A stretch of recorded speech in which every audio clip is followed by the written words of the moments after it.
God. Swery, my man. You had it. You were on the cusp. Just a couple of little things would have made it so much more enjoyable. I mean, I guess maybe that's not all. I don't know. I should blame you. I mean, you directed it, but you're not one of the 4 game designers right there. So, I mean, I don't know how it works, to be honest. I don't know who makes the decisions on those levels. I love what you did, except, man, I mean, that nice run at the end was beautiful. I liked it. It calmed me down. But I was really in a bad mood the last 2 hours I've been playing this. It's just things that I thought, I thought games were past that at this point. The lack of checkpointing. First of all, come on.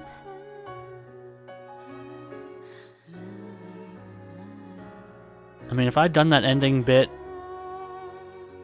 and I hadn't had to redo the beginning like 5 or 6 times, I don't know how many times I had to do it, it would have been so much more impactful. So much more impactful. I mean, it was still cool, like it was still a cool image. But like, you just put my mind in a place where I could not, I wasn't ready to accept anything except frustration. And it's the same with the puzzles, and I think the problem is everything moves so slow that when you do something wrong or when you can't find what to do, it's so frustrating because everything's so slow, and then if you have to redo it, it's so slow. Doing that bowling alley part, man, that was the worst puzzle I think I can ever remember.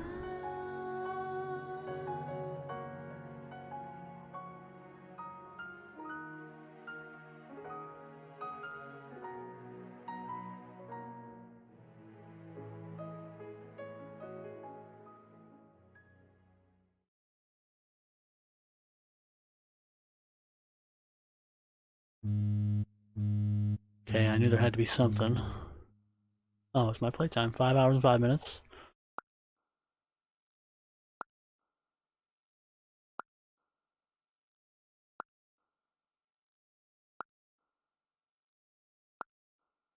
$26 deaths.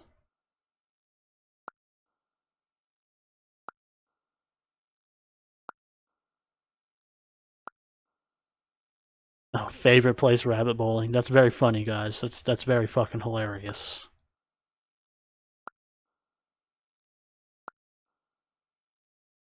Because I spent so long there trying to solve that bullshit puzzle.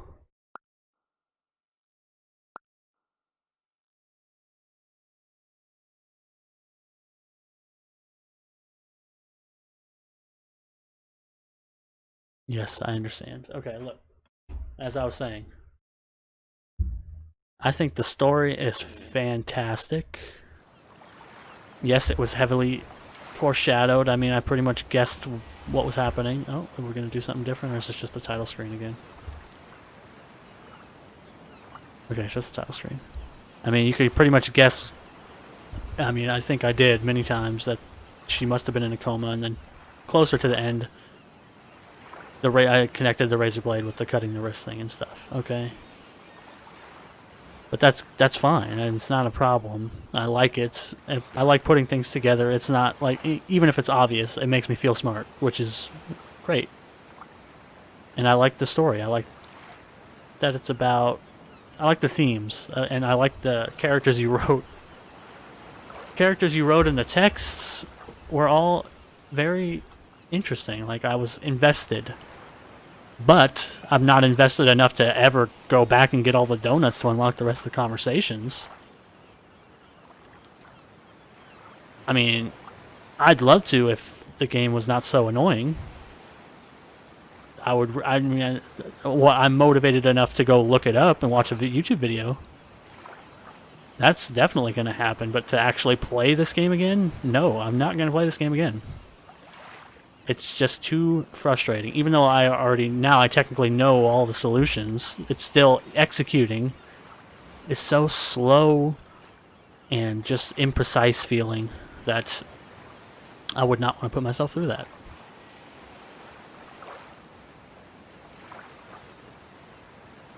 So it's frustrating. It's just very frustrating when you have so many good aspects, but you just get let down by some specific things. Not like it matters. This game, it's not like they're gonna. It's not like what I say matters anyways. But it's not like they are gonna update this game. It's 2 years old now. They're not gonna update the checkpoints, which would solve so many problems if they did, though. If they just upgraded the checkpoints and put more of them in to the boss fights, like the chase sequences, instead of making you have to do it in a one-shot and repeat the dialogue. Not only that, all the rest of the checkpoints too. Like when I started today, I had to redo the dialogue again on the phone and waste a minute of my life seeing the same thing I've already seen, because they didn't save a checkpoint when it easily could have. Like, if you're gonna do checkpoints, why would you not do it after the phone conversation? Why would you not do it after like at the bowling alley? Why would you make me go through that over and over? It just doesn't, I just don't understand that. Why would you not put the checkpoint in the bowling alley after I have the conversation with Emily on the phone? And save me a minute of time repeating the same story point 5, 6, 7, I don't know how many times. It wasn't 5, 6, 7, but maybe it was 5, but it was a lot. It was too much.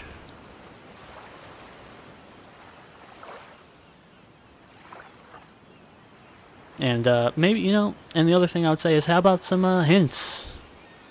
If you see somebody struggling, if I was not streaming this game, I would have looked up so many of the solutions immediately, because I just, as you can probably tell if anybody's watching this, I quickly get frustrated when I can't figure something out. And I would have looked all the solutions up, because some of them are not very straightforward. To me, to my brain. And a hint system would help so much. So much. Just give me an indication of of the direction I should go. Especially like in that bowling alley. Like, I'm supposed to connect these cardboard cutouts with the scenes, which I did eventually after looking at it a million times, but why not just... again, I'm not a game designer, but why not just block off the bowling area until you solve that part? So instead, I just go to the bowling alley and die repeatedly. Whatever. Again, I'm not a game designer. I don't know. These could be hard things. I don't know. I don't want to sit here and say these things how would I put this? Like, I don't want to say it like I have any authority or knowledge. I don't. I'm just playing the game. So maybe those things that I'm saying that seem obvious to me or don't seem obvious to other people. Maybe you're watching this and thinking that I'm just terrible at the game, which I am. And it's frustrating because I'm terrible. And maybe that's just my personal problem. And it's not a problem for other people. That's possible. Like I said, I love Swery's sense of style. Like, I love the style in the game. I like how everything looks. I like this. I like the story, and I like the characters, and I like the dialogue. But once again, the gameplay itself is what lets it down. It's the same thing that lets it down in Deadly Premonition 1, but it's easy. The game makes it so easy to get around just get the infinite magnum and get a number of infinite weapons, infinite submachine gun, and it's easy. You can work your way around it without too much effort, which is fun. Deadly Premonition 2, the game, it's not good, but it's not that frustrating outside of the technical issues and like the fact that the frame rate's like 10 frames per second. But actually, like, the shooting and stuff like that is all the like dungeon areas you go to, which is not many, I think there's only like 3 or 4, are all easy, so it's not like a problem. You know, you're not going to lose progress, which is so it's not a problem. It's bad, but it's acceptable to me personally. And then you've got D4, which is easily, in my mind, the best playing Sawyer game. I played it with Kinect and I loved it. That was the reason to own a Kinect as far as I was concerned, and it worked perfectly with Kinect. And it does, I don't remember it 100% because I played it with Kinect in like 2014. But I do think it also had issues where of failing QuickTime events and things like that being frustrating, but not to this level. And it was, I don't know, I just remember it being fun to play with Kinect. And I don't think you automatically lose if you missed prompts. It would just you could miss some and the story would go on, so it wasn't 100% an issue. Just going on ranting. I don't know why I keep ranting. This game has inspired me to keep talking. And hopefully Deadly Premonition 2 comes to PC or PS4, PS5, or Xbox, whatever, and it runs better. I think it's just the problem is it's on the Switch. Which I bought a Switch specifically to play Deadly Premonition 2, and that was a disappointment. Again, cool story. I actually like the story setup in Deadly Premonition 2. Not like it's related to this, but I actually like it. I think it's great. But getting on that skateboard and having the game chop to 5 frames per second when you're trying to get around, and then the baffling decision to make one of the earliest quests in the game to get red beans and rice. But you can only get it on Monday because that's the tradition in Louisiana, which is cool. Great, I like it. But the way the game's set up, you get that quest on a Tuesday, and you have to literally wait a whole week. And there's not enough to do. There's not enough side things to do to actually wait out a whole week. You just have to you got 2 days of stuff, and then you sleep in the hotel over and over because you just want to get to Monday, it's just baffling. Why would you do that? I don't know. Whatever. It's just the little things. I love Swery. I love his games for the most part. But there's always just these little decisions that just aren't good for me. To me, they're just not good. They seem like easy fixes, but again, like I said, I don't know. They could be incredibly difficult fixes as far as the game design concerned. I have no idea how it works. This is just me from the outside looking in, so you gotta take everything I say with a grain of salt, because I don't know how anything works in regards to programming a game or how a team works together to put it together and who does what and producers and blah blah blah. I don't know how that works. It could be very difficult to get updated. It could be maybe the programming system makes it hard to put checkpoints in or something. I don't know. This is just me ranting because I was pissed. And I'm sad that I can finish this game and say that I will never, ever, ever play it again. Which is not something I played D4 3 times. I played Deadly Premonition, the first Deadly Premonition, easily 5 or 6 times. I played it on PS3, I played it on Xbox 360. Didn't play the PC one because I heard bad things, but I do own it. I bought it. And then I'll Deadly Premonition 2, like I said, assuming it comes to another platform where the performance is better, I'll immediately buy it. If they came out tomorrow and said, hey, Deadly Premonition 2 is on Steam, it's $60, I'd buy it. And I'd play it. But, not this game. No. Unless 10 years from now it's the missing J.J. Macfield and the Island of Memories, Redux, and they say we've got better checkpointing and a hint system, then maybe. But otherwise, no. I don't even want to play this game ever again. I'm going to look up the YouTube videos of the conversations and see what I missed by not collecting all the donuts, and then I'm going to forget about it. Probably. I mean, to be honest.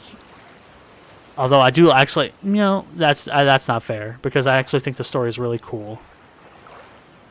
And if it came up in conversation I would praise it in terms of the storytelling and the characters. But the game, no. I would not. I wouldn't recommend it to anybody. Unless you're like super. Oh, okay. Oh, again, not fair. Speak. Speak before you think is what I'm doing right now. I would recommend it to very few people. You have to be a certain type of person who likes, who can contemplate puzzles and likes puzzly side-scrolling games like a lot, and doesn't get frustrated easily. Which which is there's some I would be caveats. There would be caveats in terms of recommending this game to other people, but it's not for me. It's not for me. You know, I was about to say but I'm glad I played it, but that's not true. I'm not glad I played it. I feel like I feel like the time I put into it, which it said 5 hours and 5 minutes. That's probably about right. The 5 to 5.5 hours I put into this game, I don't feel like I got what I wanted out of it.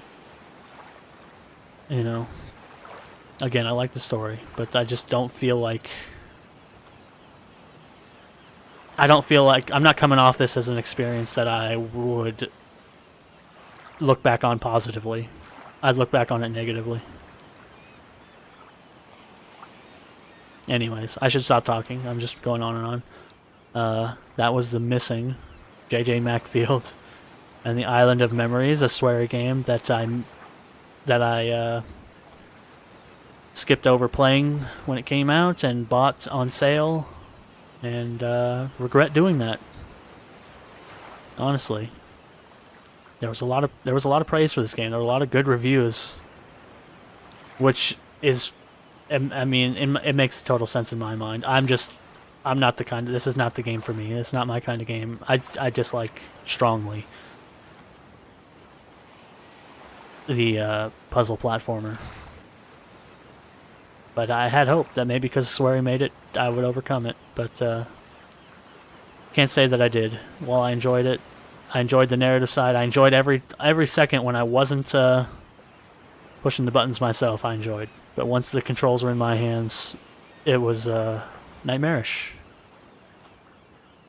And that's it. J.J. Macfield. There you go. The end. Closing the chapter. Closing the book. If they made it The Missing 2, I would buy it because I like Swery. Even though I just said I would still buy it. But I don't know if I would play it. That's it. Alright. I'm just going to stop talking now. The end. Goodbye.